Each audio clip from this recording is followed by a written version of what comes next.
এর একটা ঘটনা হয়েছে, আমরা এগুলো বিচ্ছিন্ন ঘটনা বলে মনে করি। এই ধরনের ঘটনা তো সবসময় ছিল। হাদিকে নিয়ে সিএসির বক্তব্যে রাজনীতির মাঠে তোলপাড়, প্রত্যাহারের আহ্বান বিভিন্ন দলের, ক্ষুব্ধ প্রতিক্রিয়া রাজনীতিকদের।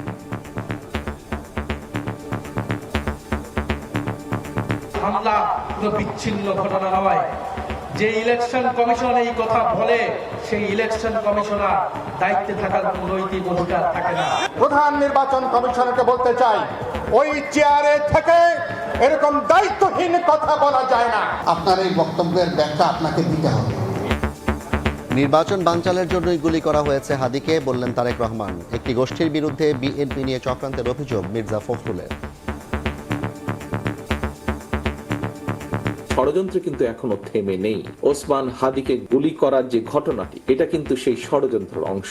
নির্বাচন অনুষ্ঠানের পথে বিঘ্ন সৃষ্টির অপচেষ্টা তারা চালিয়ে যাচ্ছে। বিএনপিকে তারা একটা হীন উদ্দেশ্যে চিহ্নিত করতে চায়। দেখছিলেন প্রধান শিরোনাম। সন্ধ্যার সময় সঙ্গে আছি আমি জাফর সাদিক। এবার অন্যান্য শীর্ষ সংবাদ। এয়ার অ্যাম্বুলেন্সে সিঙ্গাপুরে নেওয়া হলো হাদিকে, চিকিৎসার যাবতীয় খরচ দেবে সরকার। শুটিংয়ে অংশ নেয়া দুজন এখনও অধরা, সীমান্ত পাড়ি দেওয়ার বিষয়ে নিশ্চিত নয় বিজিবি। শেখ হাসিনার আমৃত্যু কারাদণ্ডের রায়ের বিরুদ্ধে সুপ্রিম কোর্টে আপিল, মৃত্যুদণ্ড চায় প্রসিকিউশন। সাবেক স্বরাষ্ট্রমন্ত্রী কামালেরও সাজা বাড়ানোর আবেদন। শত কোটি টাকার বিনিময়ে গ্যাস মজুদের গোপন তথ্য বিদেশে পাচার, পেট্রোবাংলার পরিচালক রফিকুলের বিরুদ্ধে অনুসন্ধানে দুদক। অবৈধ সংযোগ সহ দুর্নীতির নানা অভিযোগ। জাতির শ্রেষ্ঠ সন্তানদের শ্রদ্ধা জানাতে প্রস্তুত জাতীয় স্মৃতিসৌধ। ধুয়ে মুছে রং তুলির আঁচড়ে সাজানো হলো প্রাঙ্গণ, নিরাপত্তা চাদরে ঢাকা পুরো এলাকা।